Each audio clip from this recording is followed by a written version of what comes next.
Ako ang inyong kunyang na Hong Kong. Welcome to my channel. Sa mga hindi pa nakapag-subscribe, please subscribe na po kayo and click the notification bell para lagi kayong updated kapag may mga bago akong upload na videos. In today's video, dahil ang tagal-tagal kong hindi nakapag-update sa inyo, marami ako nababasa at nagme-message sa akin kung paano kayo mag-apply dito sa Hong Kong bilang isang domestic helper. Una, kailangan ay ready passport ka na. Huwag kalimutan na i-prepare ninyo ang inyong biodata with complete details. Yun ay ibig sabihin may ID picture yan na naka-attach, and then don't forget to put your age, height, and weight. Yung age pala na tinatanggap ng agency na nire-refer ko is 24 to 40 years old lang. Hindi na po pwedeng lumampas. At ang inyong kilo naman is dapat until 60 or 65 pwede pa. Pero kung sa palagay naman ninyo na mabigat lang ang timbang ninyo at hindi naman kayo katabaan talaga, tingnan sa kapag i-video call kayo, pwede ninyo kahit ilagay ninyo sa 60 kilos guys. Kasi may mga employers talaga na namimili ng kilo. Ayaw nila ang medyo mataba. Ayan, sad to say na minsan yung mga employers tinitingnan nila yan. So, kailangan hanggat maaari nasa 60 wag nang lumampas sa 65 kilos. And kung ano ang agency na nire-refer ko, message ninyo ako guys, sasagutin ko yan sa aking Facebook page. Follow ninyo ang aking Facebook page, Kunyang TV, and then i-message ninyo ako. At prepare ninyo ang inyong biodata. At kailangan meron na kayong passport para hindi na ako paulit-ulit na sumagot sa mga katanungan ninyo. Dahil kapag ganyan guys, nakakatamad din minsan. Paulit-ulit na lang. At kung magkano ang inyong i-prepare para magkaroon na kayo ng idea po, yung 5,000 pesos, prepare ninyo guys if ever na magkaroon kayo ng employers na. Dahil saka na kayo mag-start ng process kapag may employer na talaga kayo. Tinatanong ninyo, akala ko walang bayad or ang sabi ng iba, ang mahal daw na mag-apply or mag-process sa Hong Kong. Depende po yan sa agency na inyong a-applyan. May mga agencies na sumisingil ng napakamahal. Pero dito sa agency na nire-refer ko is bayad na po ng employers. Pero take note, hindi po pare-pareho ha. Hindi ko alam kung kailan mag-update ang payment ni agency. Sa lahat ng mga nagpasa ng biodata or magpapasa pa lang ng biodata, ito ang inyong tandaan. Kapag na-forward ko na sa agency ang inyong mga biodata or resume, kapag naka-receive kayo ng message from the agency, malalaman nyo naman kung agency yan or hindi ang nagme-message sa inyo. I-reply po ninyo guys. Sinasabi ko naman kung anong agency ang mag-message sa inyo. I-reply ninyo, wag po ninyong i-ignore. Dahil kapag hindi ninyo i-reply yan, ibibigay nila sa iba ang iyong slot.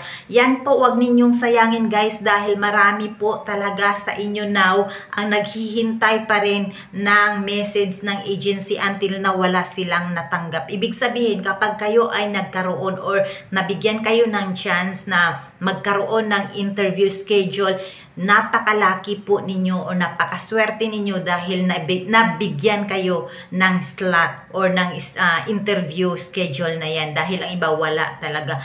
Huwag po ninyong i-ignore ang message dahil hindi maghahabol ang agency sa atin. Kaya kapag tayo ay aplikante, dapat be responsible po tayo guys. Marami po talaga ang mga nadadamay sa mga ginagawa ninyo dahil ayun, yung iba hindi nag-reply. Yung mga hindi nag-reply, akala nila okay lang. Hindi guys, dahil ayun, marami na pong nangyayari dyan. Hindi nila nireplyan yung message ng agency, and then sa araw na ng kanilang interview, nagtawag sila sa agency, hindi sila sinagot, or sinagot man sila, minessage sila ng agency na hindi nasa'yo ang slot na binigay namin noon dahil hindi ka nag-confirm. Dapat i-confirm ninyo yan dahil hindi tayo hahabol-habulin ng agency. Tayo ang aplikante, dapat be responsible sa lahat ng bagay. Dahil sa kapabayaan po ninyo, marami po ang nadadamay at parang ayaw nang tumanggap ng agency ng aplikante na galing sa akin dahil karamihan talaga sa inyo mga pabaya at baliwala lang, and then magme-message kayo sa akin kung pwede ba ulitin, kung pwede ba na magkaroon ng another chance dahil hindi mo na-reply. Hindi ko po kasalanan yun. Mas maganda nga maibigay sa iba yung talagang deserving dahil yun, akala ninyo habol-habulin kayo ng agency. Huwag kayong ganun guys. guys, kapag aplikante kayo, be responsible sa lahat ng bagay. 'Di ba? Lagi kong sinasabi, aplikante pa nga lang kayo para nang gusto niyo habul-habulin kayo ng agency. Hindi po ganyan dahil marami po ang mga aplikante, hindi lang kayo. Kaya kapag meron kayong message, i-reply talaga ninyo. Sa mga nagtatanong kung pwede ba na mag-apply ang nasa Middle East pa, gusto ko na sabihin sa inyo guys na dapat nasa Pilipinas na kayo. Kaya hindi talaga pwede ang nasa Middle East pa dahil yun kasi ang sabi ng agency na if ever nasa Middle East kayo, mahirapan po kayong bumalik agad sa Pilipinas dahil ang process ay sa Pilipinas talaga. Doon talaga ang tie-up agency sa Manila. Kaya dapat nasa Pilipinas na talaga ang aplikante. Kaya kayo mga taga Middle East, may chance pa rin po. Stay connected lang, and then kapag sa Pinas na kayo, message na lang ako.